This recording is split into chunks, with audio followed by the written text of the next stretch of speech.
મેં મારી DJ operating શીખવાની જર્ની શરૂ કરી નાખી છે. થોડા ગરબા અને સોંગ પણ મેં મિક્સ કર્યા છે, એટલે સાંભળવું હોય તો વિડીયો છેલ્લે સુધી જોજો, મજા આવશે. કેમ છો? Good morning. સવારમાં માર્કેટમાં આવીને શાકભાજી લઈ લીધી અને પછી દુકાનનો જનરલ સામાન લીધું. શાકભાજી અને બીજું બધું સામાન લઈને મેં નીકળી આવ્યો ઘરે આવવા માટે. દુકાન પર સામાન ઉતાર્યું અને પછી પી લીધી ચા. બપોર આરામ કરીને સાંજના ટાઈમે મેં નીકળી ગયો દુકાન માટે ખાંડ લેવા માટે. અને આજકાલ બહુ જ વરસાદ પડતો છે, એટલે તમે વરસાદમાં ભીંજાતાની અને પોતાની તબિયતનું ધ્યાન રાખજો. દુકાન માટે ખાંડ લઈ લીધી. ત્યાર પછી ઘરે આવીને ઘરની આગળ બાઇક મૂકવા માટે છાપરું બનાવી દીધું અને પછી લેપટોપ લઈને ડીજે ઓપરેટિંગ ની પ્રેક્ટિસ કરવા માટે બેસી ગયો, કારણ કે હવે મારે પણ વગાડતા શીખવા પડશે. થોડા ગરબા અને સોંગ મિક્સ કર્યા એટલે મેં પોતાને બહુ મોટો ઓપરેટર સમજવા લાગ્યો.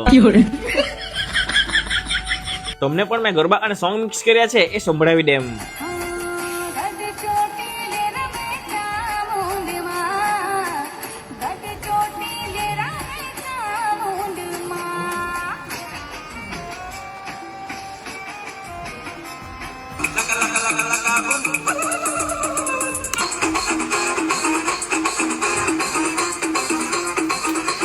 મારું આ વિડીયો કોઈ ડીજે ઓપરેટર પાસે પહોંચ્યું હોય તો મને જણાવજો કે મેં આ મિક્સિંગ બરાબર કર્યું છે કે પછી ભૂલ કરી છે, એટલે મને પણ થોડું શીખવાનું મળે. પ્રેક્ટિસ પૂરી કરીને લેપટોપ ને બંધ કરીને મૂકી દીધું, કારણ કે હમણાં જમવાનો ટાઈમ થઈ ગયેલો છે, એટલે ટાઈમ ટુ ટાઈમ જમી લેવા પડશે. રાતે ચેરીને લઈને મેં નીકળી ગયો એને ફરાવા માટે. ચાલો આજના માટે આટલું જ, મળ્યા બીજા નવા વિડીયોમાં.